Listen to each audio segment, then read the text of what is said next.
Hey everyone, welcome to Adventures in Everyday Cooking, where every day can be an adventure in your kitchen. My name is Heather, and today's request video is from Zoey Zoey Zoey. Zoey, this one's for you. Girl, I know how hard it is to switch diets, but today we're gonna do a gluten-free pumpkin roll just for her. Now, those of you who have been watching the channel for a while know I did one, I don't know, at the beginning of this whole channel experience. But I didn't have good cameras, I didn't have good lights, and I didn't have a good mic. So I thought this is a great opportunity for me to update that video. Now, although I am making it gluten-free, this can be substituted with regular flour and it will work out exactly the same. And how do I know that?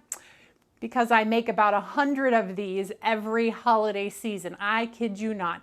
The orders are already starting to roll in for these because they're my specialty and I absolutely love making them, and they are so delicious. So, are you ready for this venture, Zoey? It's gonna be exciting. Let's go. Okay, so the first thing that we're gonna wanna do is get our egg whites beaten to stiff peaks. So I'm gonna add 3 egg whites to this bowl, and I am going to use my hand mixer to kind of get them really frothy. As soon as they start to get frothy, I'm going to start adding my sugar in a little bit at a time. Once they get to stiff peaks, we'll move on to the next stage.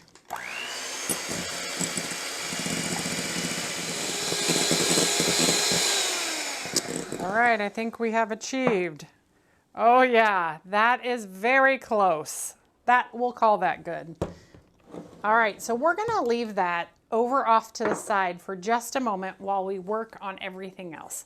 So the first thing we're gonna wanna do over here is add our egg yolks to a bowl, and we are gonna whisk them until they're lemony yellow colored. All right, now we're gonna add a 1/2 cup of sugar, and we are going to whisk that up a bit. And now we're going to add our 2/3 cup of pumpkin. And we are now going to give that a good whisk. All right, perfect. We're gonna set that whisk off to the side because we're done with it. Okay, so now we are going to slowly and very carefully incorporate the meringue into our pumpkin. Now, you actually want to fold this. So you're going to fold it in just carefully and don't overmix it, and that's about it. And then we're just gonna keep on adding this in until it's all kind of incorporated. And then we're going to add the dry ingredients. It's the weirdest thing ever, but I swear by this method. It makes the best pumpkin rolls. And if you haven't already, go ahead and preheat your oven to 375. Okay, you see how this is kind of streaky? That's exactly what we want. Don't overmix it because we now have to incorporate that flour. So I have 3/4 cup of flour. This is gluten-free Bob's Red Mill 1-to-1 baking flour, not the all-purpose flour. It's very important that you get the 1-to-1 Bob's Red Mill baking flour for this recipe. I can't attest to any other different flours, but if it has xanthan gum, it probably will work. I have done this with oat flour with a little addition of more xanthan gum, but yeah, this is Bob's Red Mill 1-to-1 baking flour. I'm also going to add some baking soda, some cinnamon, some salt, and some additional xanthan gum. All of my recipe totals will be in the info box, or you can always find them on my website at www.adventuresinEverydayCooking.com. So we're just going to add those together, and then I'm gonna take a fork and mix it up. Now, I just wanna mix it enough so that that cinnamon is kind of everywhere in that mix, because when I start to add it into here, I definitely don't want clumps of cinnamon or clumps of baking soda somewhere, because that does not make a pleasant mouthful. All right, now we are going to slowly incorporate this flour. When I say slowly, I do mean slowly. So like we are going to sprinkle it over the top, like so, and then we are going to fold it in. And we're only gonna fold it like 2 or 3 times, and that's it. So there's one fold, there's two folds, and we'll call that 4. I know I just said 2 or 3, but maybe 4. Then we're gonna do it again. And we're gonna continue doing that until all of it is incorporated. Now again, we're just folding. And you're gonna think that you need to beat this like really well or mix it really well to get that dry ingredient incorporated, but don't do it. Don't do it. And you may see some lumps, totally acceptable. It is just the nature of this cake. All right, our last incorporation. Okay, now we're just gonna stir until we don't see any remnants of dry ingredients. That doesn't mean it's non-lumpy because this batter, I don't know if you can see that. Let's get close. This batter is not super smooth, and that's okay. The original recipe that I followed, which I believe was on tasteofhome.com, actually said, don't worry about the batter being lumpy. So don't worry about the batter being lumpy. Just make sure you see no dry ingredients when you pull your spatula through. Okay, no dry ingredients, so we're gonna stop. Pause, do not do anything else to that batter. Because if you overwork it and work out all of that beautiful air that you put into it, you will be so sad. All right, very important, you have a tea towel, or what is it called? A flour sack towel. It's the really thin that you can almost see through towel. This is gonna be important for when we roll this up later. I have done it with the parchment paper that is actually on, that we're gonna bake with, but it doesn't allow enough airflow, and the pumpkin roll tends to be a lot stickier. So you can use your parchment paper in a pinch, but definitely invest in some good tea towels or flour sack towels, whatever they're called, and make sure that you don't use them for your hands. So my hand towels are different than my pumpkin roll towels, totally different. I buy several packs of these every year for my pumpkin rolls, and they're only for pumpkin rolls. And then I use them for my regular towels in my kitchen after the fact, but only during pumpkin roll season are they used for pumpkin rolls. All right, now I know we have a parchment lined baking sheet here, but it's very important that you spray some nonstick oil on it because it will make your life much easier. If you forget this step and don't spray it, it's not gonna be a big deal. The parchment will just peel off, but it's very frustrating when you go through all of this work and it sticks and you pull a piece off. Just a little bit of oil or grease or some kind of butter even would work at the bottom of the pan on bottom of your pumpkin roll on the parchment. Just trust me on this. There's nothing more frustrating. All right, so now we're just gonna get this whole batter into the middle of our pan. And then I'm gonna use an offset spreader to spread this into all the corners. And you're gonna feel like this is a very thin batter, and you're gonna feel like you don't have enough cake in here, but trust me, it rises, it fluffs up, it's beautiful, there's plenty. And try to evenly spread the batter. You'll thank yourself later for just that little bit of extra care. And if you see any big holes from where the air bubbles are, you don't have to fill them, but because they'll fill in themselves, but I always do.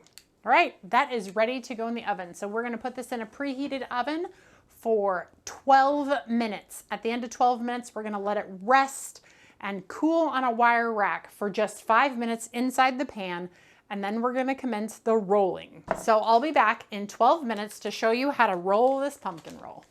Okay, so the moment this came out of the oven, I set it on a wire rack and let it cool for 5 minutes. It's been 5 minutes, and it's very important that you only let it cool for 5 minutes because the next 2 steps are vital to do it when it's warm. So the first thing we're going to do is get our powdered sugar sprinkled over the top, and you want to put so much powdered sugar that you barely see any cake showing through. Perfect. Okay, next step. This one is the one that weirds people out and makes them nervous. So we're gonna lay our tea towel kind of over the top, evenly over the top. And this pan is a little hot, but since it's been cooling for 5 minutes, it should be okay to hold. So I pick up the pan, I move the wire rack, and then this is what we're going to do. We are going to grab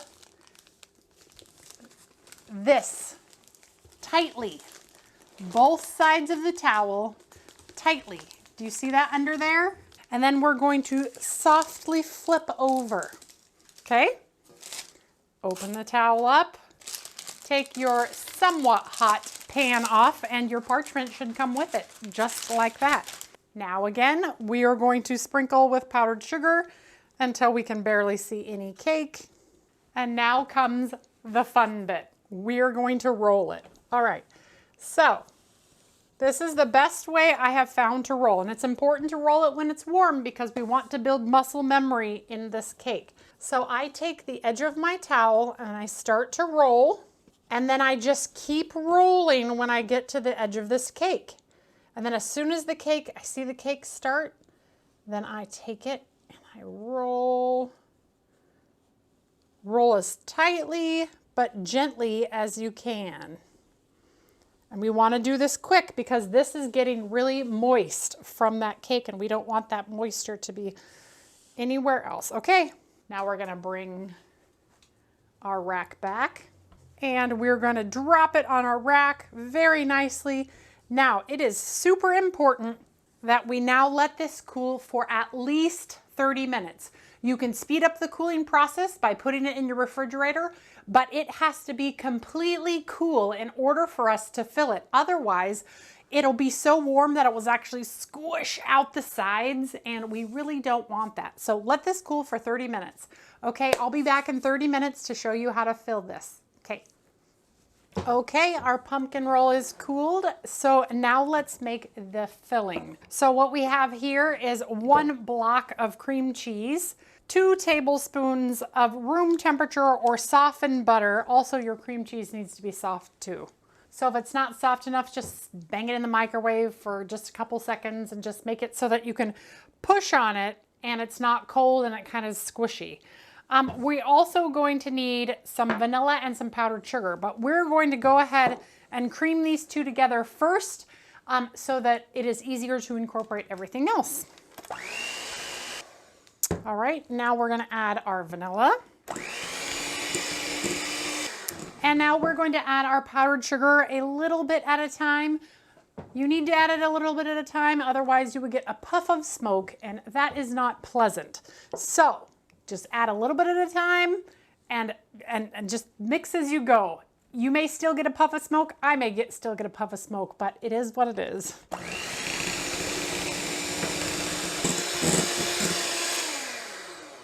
Right, I'm gonna give the bowl one more scrape down and then I'm gonna still beat this or whip it or whatever you're doing to it for another probably minute because I really want it to be light and fluffy. And right now it's still a little thick, almost feels a little bit like softened cream cheese, which it is, but I really want it to be light and fluffy. And you can tell the texture is just not light and fluffy enough.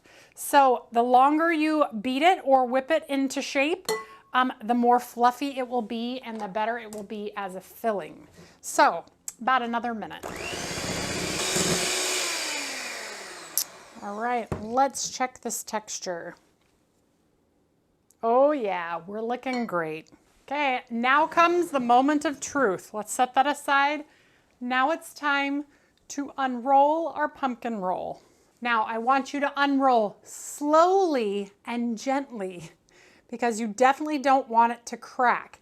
Now, if you get a crack, and I do see maybe a little bit one there, don't panic. Cracks aren't the end of the world. Now, if it cracks all the way across, you can still eat that. It'll still taste great. It just might not look very good. But it looks like there's cracks in the powdered sugar, but there's no cracks in my cake as of this moment. Almost. You can do it. Okay, we're gonna untuck this roll and pull it back and leave that one kind of curled over. Because if you open that, that will crack. So look at that. We have a little bit of cracking right here in the edge, but other than that, it's a pretty awesome looking filling. Okay, now we are going to put the filling on the inside, and we're gonna spread it all out within 3/4 of an inch to a 1/2 an inch around the outside, because it will squish out, especially your first or second time. I've gotten it down to where I have very minimal overflow, but it took a while for me to get to that place. Okay, so we're gonna just lightly pull this back, get the filling under there. All right, now we're just gonna spread it over the whole thing and try to get it as even as possible. Now, once you believe your icing to be evenly spread, we are gonna go on and roll this bad boy back up. Also very nerve-wracking, but you can do it. So I'm gonna try it by putting it towards you so that you can see a little better. So this is what I'm gonna do. I'm gonna pick up the towel and I'm going to push at the same time. And I'm going to roll this and try to keep it as tight as possible. Okay, we're gonna roll it with the towel. See that? Once you hit the cream over there with the towel, then pick it up and roll again. And now I'm probably okay to continue to roll. There we go. Okay, now I'm gonna wrap it in the towel just for a moment while I get my foil. So here's my foil, very important. If you're gonna freeze this for a long period of time, this is powdered sugar going right where I'm gonna put this. If you're gonna freeze this for a long period of time, definitely wrap it in freezer paper first, but since this is going to be eaten very soon, we're just gonna leave it as it is. All right, and then we're gonna pick it up and we're gonna put it right there. Now we are going to dust it again with powdered sugar. And those little cracks that you see in the cake, that won't matter whenever it comes out. You'll see. You won't see any of those things when it comes out. Now we are going to wrap it securely. So let's wrap it tight and tight. All right, there we go. And then we are going to wrap it this way as well. And this just ensures that everything stays together. And then if you prefer, one more time. Now, did you see how I put those two on the top?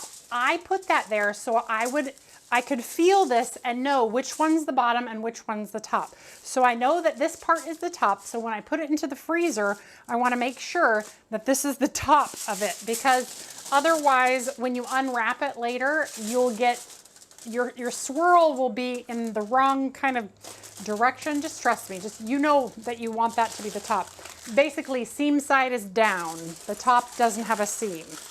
All right, so into the freezer this is gonna go. You're gonna have to wait at least 12 hours or until this is frozen solid before you can enjoy it. And because no one wants to wait that long, I made one yesterday and it's ready for us to taste today. So on the day that you want to eat it, you will take it out of its foil, frozen, don't defrost it. Very important. We are going to cut it frozen, and it will be really easy to cut frozen. Look at that. Isn't that beautiful? We'll start at this side, laying them out. And you get to decide how big you want your pieces to be, but generally, you know, a little bit is fine. And do you remember me saying, you know, sometimes they break and there's a crack in them? This one yesterday actually did have a crack in it, and you wouldn't know. You wouldn't know because it totally fixes itself in the freezing process and the filling process. And so if your pumpkin roll cracks a little bit, don't sweat it. Perfect. Dun, dun, dun, dun. Isn't that beautiful? And now it's time for the most amazing taste test. Isn't that pretty? I'm gonna eat the end because it's delicious. These are my favorite things ever, really. They're so beautiful. They are, oh, so good. Gluten-free or not gluten-free, whatever you want. Now, when you serve these, you can give them a light dusting of more powdered sugar, especially to cover the powdered sugar that already fell onto the board. And voila, you have the perfect treat for your Thanksgiving table, your Christmas table, your Easter table. You know, pumpkin is not just for the holidays. This is my husband and I's favorite ever. That's why I make so many of them, because they're so good. Now I have all these. I'm gonna individually wrap them for my freezer so that when we want a treat, we can have them. And you do want to serve them frozen. If they have to sit out for a little while, it will be fine, but frozen is best. All right, you guys, well, if you enjoyed that video, give it a like, share it with your friends, and subscribe to my channel.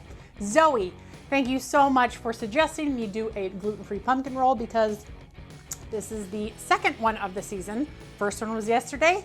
Second one is the one in the freezer, and it's my favorite. So I am super happy. If you enjoyed that video, give it a like, share it with your friends, and subscribe to my channel. I do videos several times a week.